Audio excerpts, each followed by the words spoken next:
All right, about to get started on chapter 3. This chapter is over developing an entrepreneurial mindset. This book really focuses on the practice and the mindset behind how we should be approaching our practice. And the chapter outline starts off with the power of mindset, how our mindset is actually going to allow us to do better in our business and think better in terms of the opportunities that come our way, figuring out what's better for our particular skill set, with our experience, with our network, compared to something that we should be able to view and see and say, that's not really for me. But it's going to go into mindset, what is mindset, and then last chapter, how it talked about practice, it's going to go into habits, which is the daily routine of what that practice should entail, or a couple of different ways that we need to be practicing on the daily to make sure that we're the best business owners, business thinkers, entrepreneurial thinkers that we can be. And then the mindset as the pathway to action. So how our mindset's going to dictate how we view our practice and overall our long-term success. So the chapter starts off with the power of mindset. And just to read the little excerpt of it, in chapter 2 we learned about the practice of entrepreneurship. Part of the practice is being in the right mindset to start and grow a business. We described how they had an example, but I will just cut to the example to go into the mindset. Of course, knowledge is extremely important, but it's also important to know what motivates us, and how we can develop the right mindset to start a business to make sure that the motivation and the mindset behind the idea are all aligned. So the next section is, what is mindset? Mindset is there. So they differentiate between two different mindsets. There's a fixed mindset and a growth mindset. And to define the fixed mindset, it is the assumption held by people who perceive that their talents and abilities as set traits. These are the people that believe that I'm either a business person or I'm not a business person. It's I'm athletic, I'm not athletic. I'm good at sports, I'm not good at sports. While the other mindset is the growth mindset. Excuse me. The assumption held by people who believe that their abilities can be developed through dedication, effort, and hard work. These are the people that say, although I may not be a good business person right now, in a couple years I will be better. Although I'm not the best athlete right now, I can improve my skills and become better over time. And the important part of the mindset is to realize, so we all have a growth mindset in some areas, and we all have a fixed mindset in other areas. But the key in long-term sustainable success is to realize where we have the fixed mindset and talk our way through to figure out why we have that or how we can change it, so then we are empowered to try, fail, learn. And there's a couple examples of what mindsets sound like. So the fixed mindset sounds like, I'm either good at that or I'm not. When I'm frustrated, I give up. I don't like to be challenged. When I fail, I'm no good. They need to be told that they're smart to believe that they're smart.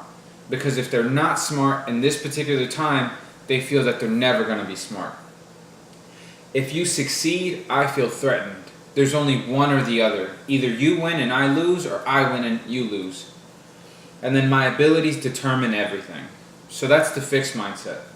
While the growth mindset, and again, we have both of them, but it's where we need to realize where we can shift our fixed mindset in areas to growth mindset to enable us to grow, develop, and become better. The growth mindset sounds like, I can learn anything I want to. When I'm frustrated, I persevere. I want to challenge myself. When I fail, I learn. Tell me I try hard. If you succeed, I'm inspired. My effort and attitude determine everything. So those are really the two big mindsets that researchers have discovered, and it's realizing when we can focus on having a growth mindset that enable us to go further along in our entrepreneurial journey. The next section goes into the mindset, particularly for entrepreneurs, and the definition is the ability to quickly sense, take action, and get organized under certain conditions, which includes the ability to persevere, accept and learn from failure, and get comfortable with a certain level of discomfort. Those are the main aptitudes that include into what entrepreneurs how they should be thinking. To quickly get a sense of what's going on, to take action and get organized. Which to get organized and to take action requires perseverance, learning from failure, and getting comfortable with being uncomfortable. There's a paragraph that says, many successful entrepreneurs appear to be very smart, but rather than being born with high intelligence, it is often the way they use their intelligence that counts. Cognitive strategies are the ways in which people solve problems such as reasoning, analyzing, experimenting, and so forth.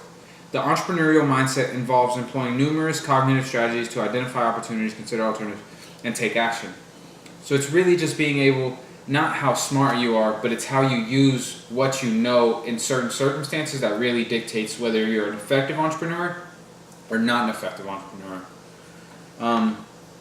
It's also very important to realize. It's also very important to realize and understand the way you think about certain situations. So the book calls it metacognition, thinking about the way you think. And there's a good chart. There's a good chart in the chapter that goes through the certain questions that one could ask themselves to figure out and to better align their thinking with where they want to go. So the first question is, what is my goal? The goal with this class is for us to get a basic understanding of what the top entrepreneurship programs are teaching at their universities, so we can get more comfortable at least with the ideas. So that's the goal with these videos. How motivated am I? I would say I'm fairly motivated, just because once our group of friends understands how to work and communicate and plan and take action with these skill sets, we can create a lot of impact. What do I already know about this? I know some stuff about entrepreneurship because of all the classes that I've taken, but I also don't know too much because I don't have a ton of personal experience in the real world. So I do know some things, but I don't know a lot of other things. How much time will it take? I believe that it will take 3 to 5 years for us to really understand the language, the ability to plan, developing the skill sets that we need, until we're at a semi. We're not going to be world class. We're not going to be at an all-star level comparing it to sports, but we might be a semi-pro or a pro level in 3 to 5 years. So it will take some time, but we're all going to be in the same area. With the camera, we'll be able to communicate as much as we need. The university's right here, so we'll be able to ask questions. So time isn't the most necessarily important thing right now. And then what strategy works best? This is us trying to figure out what kind of strategy will work for all of us. So that's metacognition, thinking about the way you think. The next section goes into entrepreneurship as a habit. So with the last chapter being about practice, habits are kind of what you do in practice day in, day out to improve over time. And the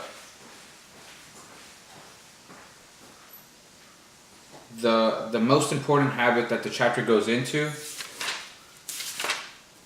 is the self-leadership habit, and which kind of makes sense. Entrepreneurs are usually the person that start with an idea.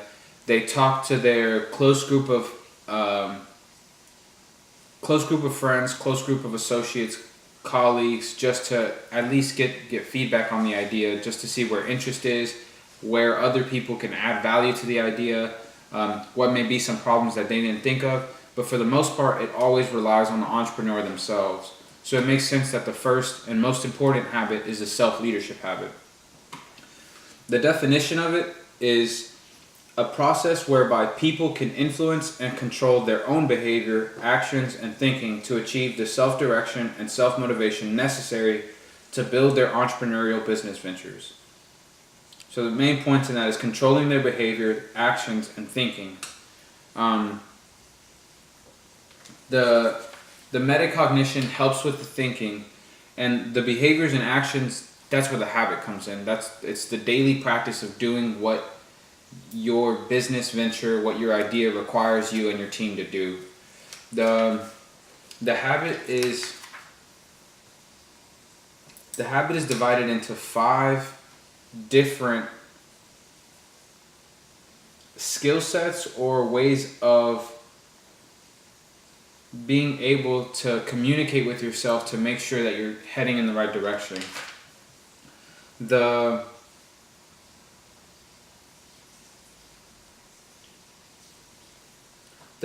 So the elements of self-leadership, that's what it's called. There's another little graph here. That the 5 elements of self-leadership are self-observation, self-goal setting, self-reward, self-punishment, and self-cueing.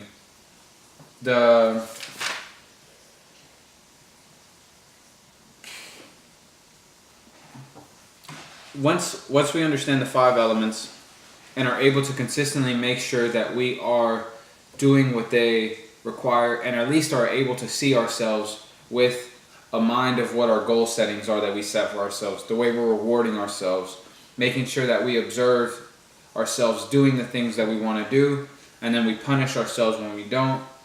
That's what makes up self-leadership. So to start off with self-observation, it is a process that raises our awareness of how, when, and why we behave the way we do in certain circumstances. Self-goal setting is the process of setting individual goals for ourselves. Self-reward is a process that involves compensating ourselves when we achieve our goals. These rewards can be tangible or intangible. Self-punishment or self-correcting feedback is a process that allows us to examine our own behaviors in a constructive way in order to reshape these behaviors. And self-cueing is the process of prompting that acts as a reminder of desired goals and keeps your attention on what you are trying to achieve. In the last chapter, we talked about reflection as a skill.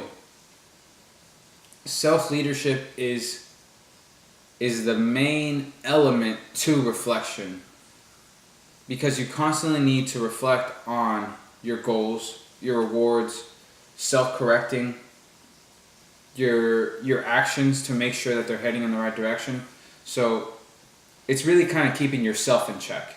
And it would be helpful to have other people, like really close friends, like professors, when you notice you talk to them about your ideas or goals and they give you feedback.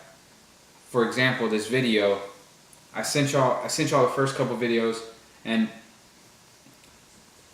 this is kind of the self-observation of me making sure that I'm getting these videos done, but I'm waiting for y'all to get feedback, so then I kind of get an idea of what I need to be doing on when I'm not making the videos, when I'm planning out the lesson or the chapter course or the chapter overview. So the self-leadership habit is the most important habit as an entrepreneur that we need to develop early on in our rookie season. Later on, we'll most likely need to focus more on the financial side, making sure that our money and our assets and the actual business processes are going better. But for understand what this field and what this sport is going to require, we really need to understand how we are leading ourselves in the right direction.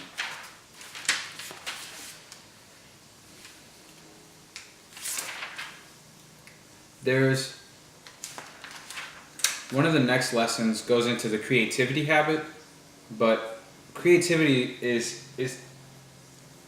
fairly different for every individual who views it. But there's a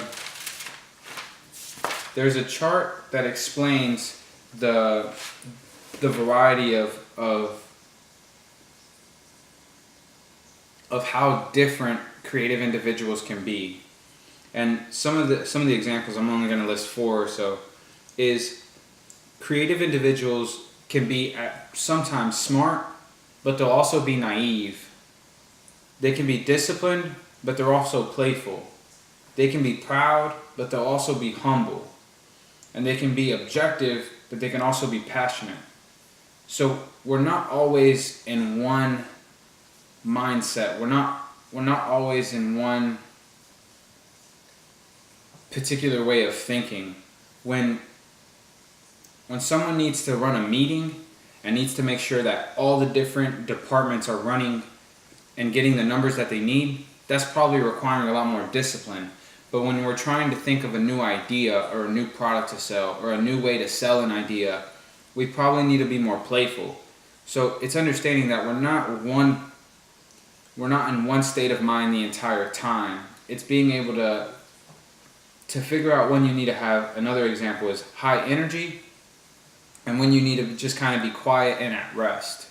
And it's the balancing of those that really lets a creative individual flourish, because they know they have time to be serious and get things done, and they also know they have time to be playful, imagine new opportunities, and view the world in a slightly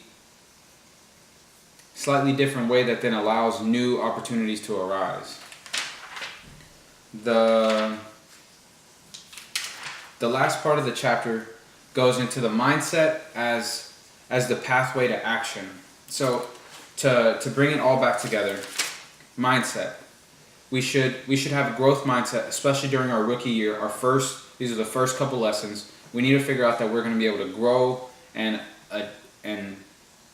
develop our skills to be better entrepreneurs in year 3, 4, and 5 than we are year 1, day 3.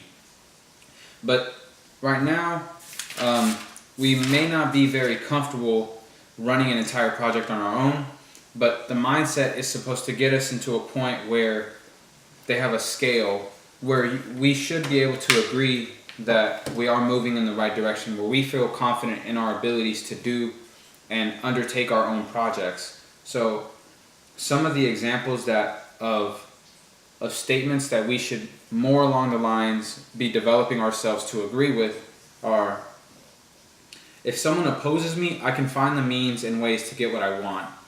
I am confident that I can deal efficiently with unexpected events. I can solve most problems if I invest the necessary effort. Thanks to my resourcefulness, I know how to handle unforeseen situations. When I am confronted with a problem, I can usually find several solutions. If I'm in trouble, I can usually think of a solution. I can usually handle whatever comes my way. So although right now we may not be able to handle a lot of the problems coming our way with our ideas, we need to at least have the confidence in ourselves, in our mindset to adapt and learn, to undertake new projects.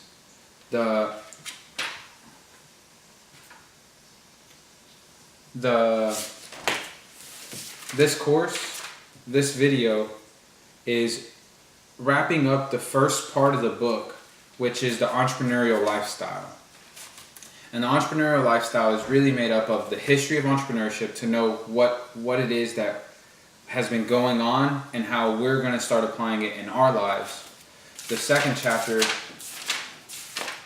was on practicing entrepreneurship and the different method between prediction and creation, and the 5 skills of play, experimentation,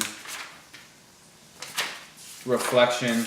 And then this last chapter is about mindset, the habits we need to develop, and the ability to lead ourselves before we essentially begin to lead others in this direction that our business is going to go to. And with that wraps up chapter 3 on mindset, developing an entrepreneurial mindset.